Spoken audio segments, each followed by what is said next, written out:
And usually there is a gate position that has a bit of an advantage depending on the course. So we have a nice long straight, and this is just dead out. Eric Roop able to get the hole shot. And we can see Pierre Lonkarovich there making a quick move, getting into the second spot. Lonkarovich again has looked good in practice all day. And Lonkarovich just doing excellent maneuvering here. The rest of the pack trying to catch up as we see Greg Grubbs, number 51 there in third spot. Eric Roop able to keep the lead on. Roop was our current leader at one time during this Pro Spectacular. And we see him coming around the track. We have Roop again here coming around the turn. And these guys need to finish in the top four. Each of these Pro Semi-Motos running twice. We take their place points, add them together, and the top four guys out of each of these motos will be going into the top 8. So we're going to be right back after we take a quick look at one of our current leaders in the BMX Pro Spectacular. When you put on a pair of Jocks Jag shoes from Tom McCann and put them on the pedal, you notice one very important thing.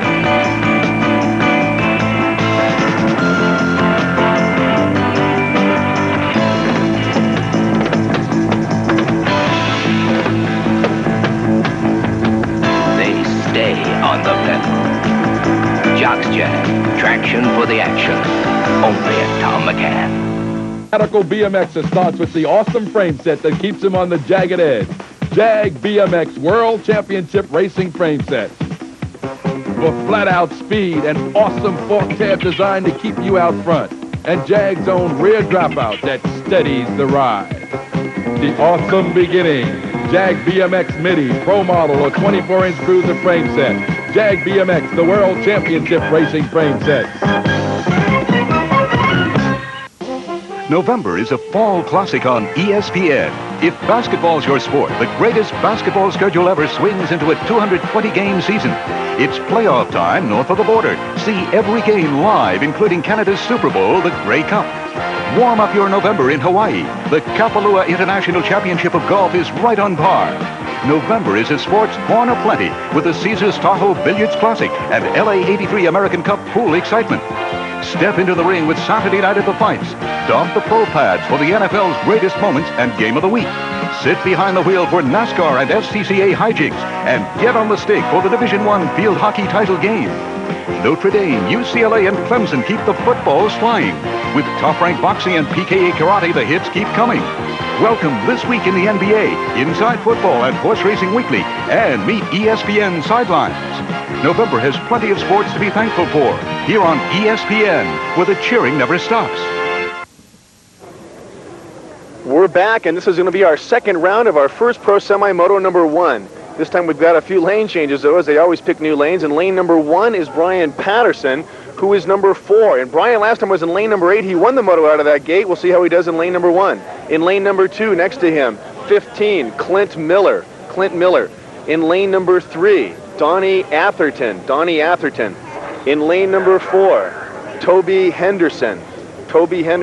In lane 5, Rod Beckering, the man that went down that last time hard and caused a lot of traffic. In lane number 6, Eddie King, who presently is second overall in this chase for the championship. In lane number 7, Bobby Woods. And in lane number 8, Matt Harris. And these guys are just about ready to go. Dean? Well, I'll tell you, yesterday they had some problems with the gate, and it has been repositioned to offer everybody in all their respective starting positions a more fair chance at that first corner. So what we've seen here in the last couple starts is it's anybody's ball game really into the first corner. The 7 and 8 positions are nice to have, but that doesn't necessarily guarantee that whole shot. Interesting to note, for those of you that just joined us, Stu Thompson did not make it into either of the semi-motos. And Stu is always a favorite. He was tied for 6th place overall in the Pro Spectacular Series. And in Las Vegas, Stu will be not a contender.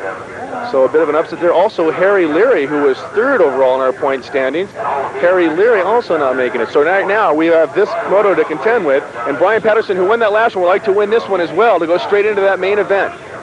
We are in our semi-motos right now, and they will go straight to the main event. The top 4 racers out of this moto and the top 4 racers out of the second moto. Gate is up. Racers on their pedals.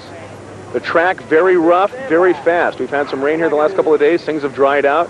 Surface is very tough, very hard, and very bumpy.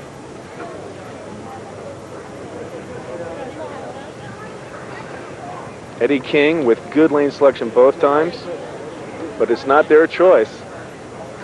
It is simply the luck of the draw. All right, riders. Are you ready? If anybody is going to pull the whole shot from that inside position, it's going to be Brian Patterson. Keep an eye on him. We have to get around to Lee Medlin first. It was Toby Henderson also up there in the lead. Number 7, Toby Henderson to the wholesale. Eddie King behind him. It's Henderson and King. Henderson and King. Toby works stretch out as lead as he can. Brian Patterson fighting for that third spot. Lee Medlin in third. Patterson on the inside. We'll see what they do. Around this hairpin. It's Patterson on the inside, and Brian takes it away from Medlin. Meanwhile, it's Toby in first with Eddie King in second. It's Henderson again with King trying to get an advantage. Patterson in third. Medlin in fourth, and that's going to have him finish. Henderson, King, Patterson, and Lee Medlin. Excellent ride by Toby. Toby won the pre-race here yesterday, and he has been just riding outstanding today. That was a real dead even after that gate drop. Straight down the start. Race was handlebar to handlebar. And on the replay here, we'll try to see if we can see Henderson and we'll see what he did to make his move. Toby Henderson, again, number 7. They come straight down that hill, and Henderson just puts the gas on full. We see him coming over that little speed jump there, a nice move up this berm.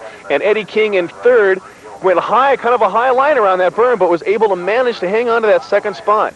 And the rest of the race, the lead doesn't really change. Henderson in command, Eddie making a threat on that back straight after the step jump coming into that third turn. Here we see Henderson just pouring it on. Eddie King content probably just to be into the top 4 here. Again, these guys need to be in the top 4 to go to the next round. Again, not a whole lot of changing going on here. The race pretty much straightforward as Henderson and King able to get out in the whole shot and to stay in front. We see Eddie trying to make a little bit of a move there, but of not much consequence. And that's the way that first pro semi went down. Again, we take the top 4 racers. We'll be adding up their place finishes. But now let's go to the second pro moto. This is the Pro Semi Moto 1 Round 2, and in lane 1, let's take a look at it. Eric Roop in lane number 1. In lane number 2, John Pyant. John Pyant. Again, this is Pro Semi Moto 2. In lane number 3, we have John Cruz. John Cruz in lane number 3. In lane number 4, we have Greg Hill. In lane number 5, Greg Grubbs, number 51. In lane number 6, Scott Clark. And in lane number 7, we have Tommy Brackens, number 5. And in lane number 8, Pete Lonkarovich. These guys very evenly matched. Are you ready? These guys have gone through quite a bit of racing to get just to the semis. And here we go. The gate is down. Roop on the inside. Number 5, Tommy Brackens on the outside. We've expected a lot from Tommy. Now he's showing us something. Tommy Brackens on the outside as they kind of pile up there in the first turn, but Brackens walking away with it. Tommy Brackens with a very commanding lead and trying to catch him right now in second spot. Had a little bit of trouble staying on his feet is 73, Lonkarovich. Lonkarovich continuing to look tough. Behind Tim, 43 on the Patterson team, John Cruz, and number 3, Greg Hill coming in 4th. John Pyant in 5th. That may be some trouble for Pyant, and Eric Roop coming in the very back of the pack.